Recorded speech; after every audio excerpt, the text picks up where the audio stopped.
Welcome back, ladies and gentlemen, and thank you for joining us for our daily English Flash News edition. I'm Daniel Cook, your host, presenting a translated version of the news Monday through Saturday at 6 p.m. In an official letter, the Ministry of Foreign Affairs has urged several of the government institutions to report on the projects that are in process with the OSCE.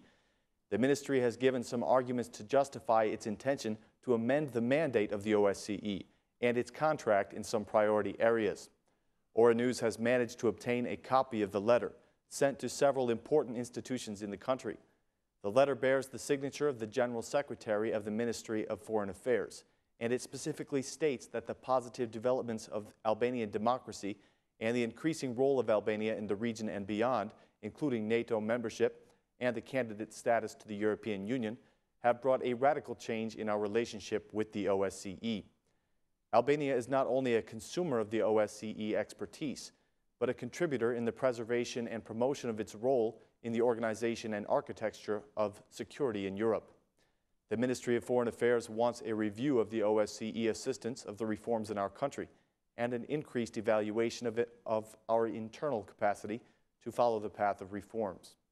In context of this argument, the Ministry urges the institutions to provide progress reports on projects that are in cooperation with the OSCE. The Ministry of Foreign Affairs requires that this information be sent by September 23rd, which is Wednesday of the coming week.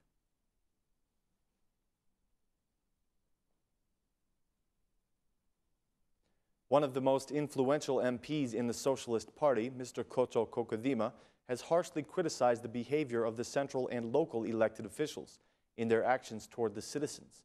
The coordinator of Vlora region has said that the elected officials must behave better toward the citizens when they are unable to change their situation through investments.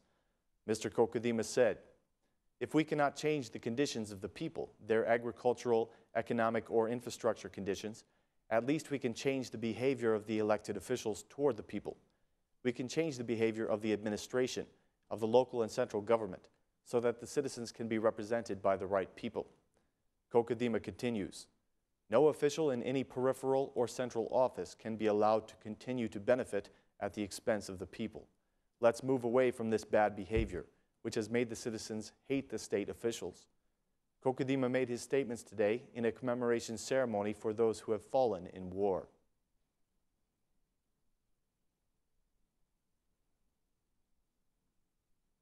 Social and economic problems have led the citizens of Shkoder to protest against the government. Supported by the Union of Syndicates, the citizens called the Prime Minister to keep his promises, namely to decrease taxes. The head of the union had this to say: "The Albanian government tells its employees to plant tobacco because they will find a market in which to sell it, but nothing is being done. It terrifies the citizens by confiscating our crops. We call the government to stop the corruption and to stop the violence, because they are ruining our small businesses." With protest signs in hand, the protesters listed the promises of the government, like free health care, reduction of taxes, and equal implementation of law.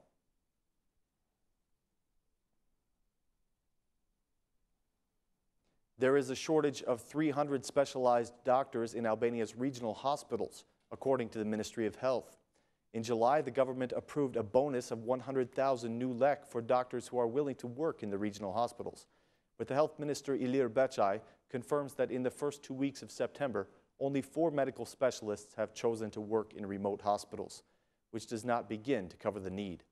Mr. Becaj commented, "We are working on a specific contract, and now we have the first 4 doctors who are willing to leave Tirana and go work in these remote locations." The president of the Order of Physicians has declared that this situation exists because of previous mismanagement by the health authorities, who closed down the specialization programs for 4 years without calculating the retirement of current doctors. Mr. Brahimaj had this to say, "There is an absence of specialized doctors in these regional areas.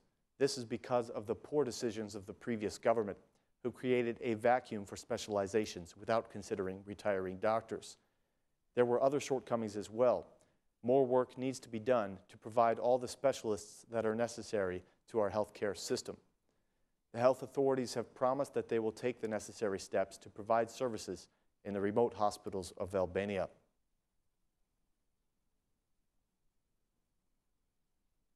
The latest Instat report shows that the birth rate in Albania fell very sharply in 2014. They have calculated that there were only about 12 births per 1,000 residents. Also in 2014, marriages declined by 6.5%, while deaths increased by 1.9%. However, it seems that the falling birth rate is only an occurrence of the big cities, such as Tirana and Durrës. The rate of birth has actually increased in small cities like Kukës and Dibra. There were 15 births per 1,000 inhabitants in Kukës and 14 in Dibra. The report also reveals that there was a drastic decrease in births in Gjirokastra, which recorded only 9 births per 1,000 inhabitants. Marriages are also on the decline. Instat reports that 23,000 couples were married in 2014, which is a 6.5% decrease from the previous year. Adversely, the death rate is climbing, with 21,000 deaths in 2014, 1.9% more than in 2013, and 2.7% more than in 2010. The death rate in all of Albania was estimated to be 7 deaths per 1,000 inhabitants. Accidents, cardiovascular disease, age, and cancer were the most prevalent causes of death. Education directors and heads of high schools from all around the country gathered today to discuss the improvement of the education system. The Tirana European University organized the gathering, which is the 6th forum on the strategy of pre-university system. At the meeting, a number of changes were proposed by the dean and the administrator of Tirana University. Among other things, they proposed that high school education should be made obligatory.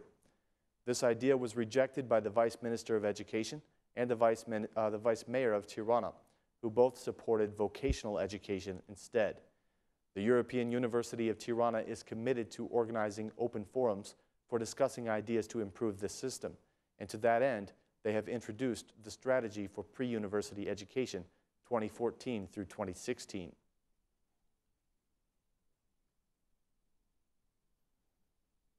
In the context of an event called the Week Without Vehicles, the mayor of Tirana rode a bicycle through the streets of the capital today, accompanied by a group of kids. Mayor Veliaj was familiarized with the problems that cyclists and pedestrians encounter every day. Afterward, he made the admission that Tirana is still not ready for pedestrians and cyclists. The mayor said that there are not enough lanes for cyclists and that the ones that do exist are not respected by the motorists. He said that the citizens have not yet developed the culture of respecting bicycle lanes. If people do not think of their children, of the air they breathe, if we are not aware, then we have not understood anything from history, he said.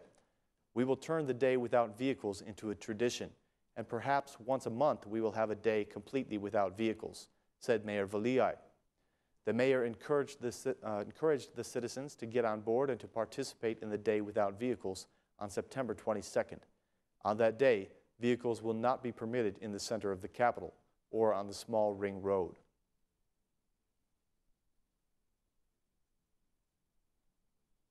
That concludes our news for this evening, ladies and gentlemen. We hope you have a great weekend.